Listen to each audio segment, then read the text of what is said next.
మందు పేరు కాదు, దాని వెనుక వైపు ఉన్న దాని గ్రూప్ గురించి తెలుసుకోవాలి. నమస్తే రైతు సోదరులారా. మన పొలంలో ఏదన్నా రసం పీల్చే పురుగు అంటే తామర పురుగు కానీ, తెల్లదోమ కానీ, లేదంటే ఆకు తినే గొంగలి పురుగు లాంటివి ఏమన్నా అటాక్ చేసినప్పుడు మనం ఏం చేస్తాం? మందుల షాప్‌కి వెళ్ళి, అన్న మా చేలో ఇలాగ తెల్లదోమ వచ్చింది, లేదా తామర పురుగు వచ్చింది, వాటికి తగ్గది ఒక మంచి మందు ఇయ్యి అన్న అని చెప్పేసి అడుగుతాం. అడిగినప్పుడు అతను ఒక మంచి మందే ఇస్తాడు.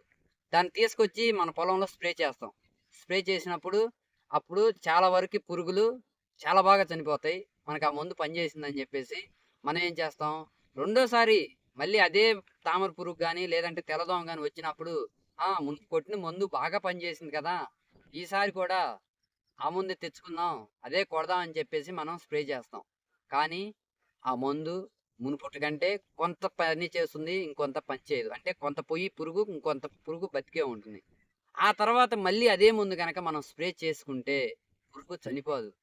దానికి కారణం ఏంటి అంటే ఒకే జాతికి సంబంధించిన మందులు, అంటే ఒకే గ్రూప్‌కి సంబంధించిన మందులు మనం పదే పదే వాడటం వలన ఆ పురుగు అనేది, ఆ రసం పీల్చే పురుగు కానీ, ఆకు కొరికే పురుగు కానీ దానంతట అదే ఇమ్యూనిటీ పవర్ అనేది పెంచుకుంటుంది. అయితే ఈ ఇమ్యూనిటీ పవర్ అనేది పురుగుకి పెరగకుండా చేయాలంటే మనం ఏం చేయాలి? అక్కడే వస్తుంది ఐఆర్ఏసీ. ఐఆర్ఏసీ అంటే అదేదో ఇంగ్లీష్ పదం అని మీరు భయపడాల్సిన పని లేదు.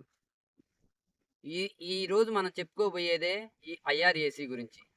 ఇది ప్రతి ఒక్క చదువు రాని రైతు కూడా తన పొలంలో మొబైల్ ఆన్ చేసుకొని చూస్తే అర్థమయ్యేలా నేను ఈరోజు మీకు ఈ వీడియోలో తెలియజేయబోతున్నాను. దయచేసి ఈ వీడియోని చివరి వరకు చూడండి. ఇప్పుడు మీకు చాలా బాగా అర్థమయ్యేలా ఒక చిన్న ఉదాహరణ చెప్తాను. ఇది కేవలం ఉదాహరణే. ఫర్ సపోజ్ మన ఇంటికి కంటిన్యూగా దొంగ అనేవాడు వస్తున్నాడనేది మనకు తెలుస్తుంది. కానీ మనం ఏం చేస్తున్నాం? ఒకే తాళం కప్పు ఉంచడం వల్ల వాడు వస్తున్నాడు, ట్రై చేస్తున్నాడు, అది రావట్లేదు, ఎళ్తున్నాడు. కానీ కొన్ని రోజుల తర్వాత వాడికి ఆ తాళం ఎలా ఓపెన్ చేయాలనేది ఖచ్చితంగా వాడికి ఒక అవగాహన వస్తుంది. అదే రకంగా మనం స్ప్రే చేసే ఈ మందులు కూడా ఒకే గ్రూప్‌కి సంబంధించిన మందులు గనక ఇలానే మనం కంటిన్యూగా మందులు కొట్టడం వల్ల ఫర్ సపోజ్ 1000 తెల్లదోమల మీద మనం ఒక మందు స్ప్రే చేసాము అంటే అందులో 995 చనిపోయినా గానీ ఒక 5 మిగులుతాయి. ఆ 5 మళ్ళీ కొన్ని వేలల్లో పిల్లల్ని పుట్టించి ఆటికి మళ్ళీ ఇదే మందు కొట్టడం వల్ల మరికొన్ని చనిపోయి మరికొన్ని మిగులుతాయి. ఆ తర్వాత ఇవి కంటిన్యూగా కొన్ని తరాలకి ఈ మందుని నువ్వు స్ప్రే చేయడం వల్ల అది దాని యొక్క ఇమ్యూనిటీ పవర్ అనేది పెంచుకుంటుంది. దీనినే మనం ఇమ్యూనిటీ పవర్ లేదా రెసిస్టెంట్ అంటాం. దీనిని అసలు ఏం చేయాలి? ఎట్లా చేయాలి? అనే దాని గురించే మనకి ఈరోజు ఐఆర్ఏసీ ఏం చెప్తుందో ఈ వీడియోలో తెలుసుకుందాం. రైతు మందు పేరు మాత్రమే చూడకు. ఆ మందు ఆ పురుగు మీద ఏ విధంగా పనిచేస్తుంది? ఏ విధంగా ఆ పురుగుని చంపుతుందనేది మనం చూసుకోవాలి. అది నాడీ వ్యవస్థ మీద పనిచేసి దాన్ని చంపుతుందా? లేదంటే దాని శక్తికి ప్రేరేపించే వాటిని ఆపి ఆ విధంగా చంపుతుందా? ఆకలి లేకుండా చంపుతుందా? లేకపోతే దాని నోరనేది సచ్చుబడిపోయి ఏమి తినకలేక ఆకలితో చనిపోతుందా? అనే దాని గురించి మనం తెలుసుకోవాలి. దానినే మోడ్ ఆఫ్ యాక్షన్ అని చెప్పేసి అంటాము. ఈ చనిపోయే విధానాన్ని ఐఆర్ఏసీ కొన్ని గ్రూపులుగా విభజించింది. ఆ గ్రూపులనే నేను ఇందాక నుంచి మీకు చెప్తుంది. ఈ గ్రూపులు చూడాలని చెప్పేసి. అవి వచ్చేసరికి గ్రూప్ 1, గ్రూప్ 2, గ్రూప్ 3 అలాగా 31 గ్రూపుల దాకా ఉంటాయి. అయితే అన్ని గ్రూపులు మనకి పురుగుల మీద పనిచేస్తాయి అంటే అలా అని లేదు. కానీ కొన్ని గ్రూపులు మాత్రం మనకి చాలా ఇంపార్టెంట్. ఆటి గురించి మనం నెక్స్ట్ వీడియోలో చెప్పుకుందాం. ఇప్పుడైతే ప్రెజెంటు ఉదాహరణకి ఇప్పుడు ఫర్ సపోజు ఇక్కడ ఇప్పుడు మీరు చూస్తున్నది మూవెంటో ఎనర్జీ. ఇది పేరు కంపెనీ వాళ్ళది. నేనైతే మీకు అవగాహన కోసం మాత్రమే చెప్తున్నాను. దీన్ని మనం అఫీషియల్‌గా అందరికి కొట్టుకుంటారనో, అదనో, ఇదనో స్ప్రేయింగ్ అనో అది నేను చెప్పట్లేదు. దీనికొచ్చేసరికి గ్రూప్ వచ్చేసి 4A అండ్ 23 అని ఉంది. 4Aలో వచ్చేసరికి ఇమిడాక్లోప్రైడ్ ఉంటే 23లోకి వచ్చేసరికి మనకి స్పైరో టెట్రామేట్ అనేది ఉంటుందన్నమాట. ఇవి వేరు వేరు గ్రూపులు. కానీ 2 కలిపి ఒక మందు కింద ఇచ్చారు కాబట్టి ఇది చాలా అద్భుతంగా పనిచేస్తుంది.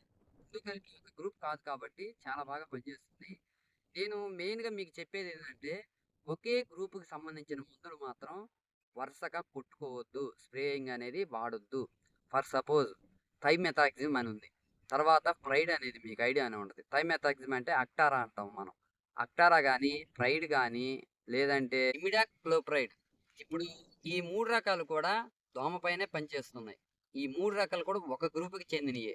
కాపోతే మనం తెలిసి తెలియక మన రైతులేం జేస్తున్నారంటే, ఫస్ట్ ప్రైడ్ గొడతారు. ఆ తర్వాత తగ్గలేదు, దోమ అంతే ఉందని జెప్పేసి మళ్ళీ అక్టారా గొడతారు. ఆ తర్వాత మళ్ళీ అడ్మైర్ అంటే ఇమిడాక్లోప్రైడ్ అనేది కొడతారు. ఇలాగా ఒక గ్రూప్‌లోయి మీరు కొట్టడం వల్ల ఆ తామర పురుగైనా, లేదంటే తెల్లదోమైనా, పురుగైనా ఏం చేస్తాయంటే వాటి యొక్క ఇమ్యూనిటీ పవర్ పెంచుకోవడానికి ఎక్కువ అవకాశం ఉంటుంది. కాబట్టి చనిపోవు. పంట నష్టం పోతాయి. మనకి దిగుబడి అనేది ఖచ్చితంగా తగ్గుతుంది. ప్రతి ఒక్క రైతు కూడా దయచేసి గుర్తుంచుకోండి.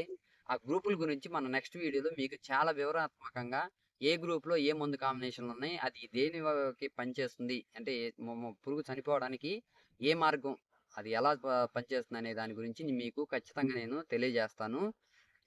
ఈ వీడియోలో మాత్రం ఇంతవరకు నేను తెలియజేద్దామని చెప్పేసి అనుకుంటున్నాను. వీడియో గనక నచ్చితే లైక్ చేయండి, షేర్ చేయండి. ఇలాంటి మరిన్ని వీడియోల కోసం మా ఛానల్‌ని తప్పకుండా సబ్స్క్రైబ్ చేయండి.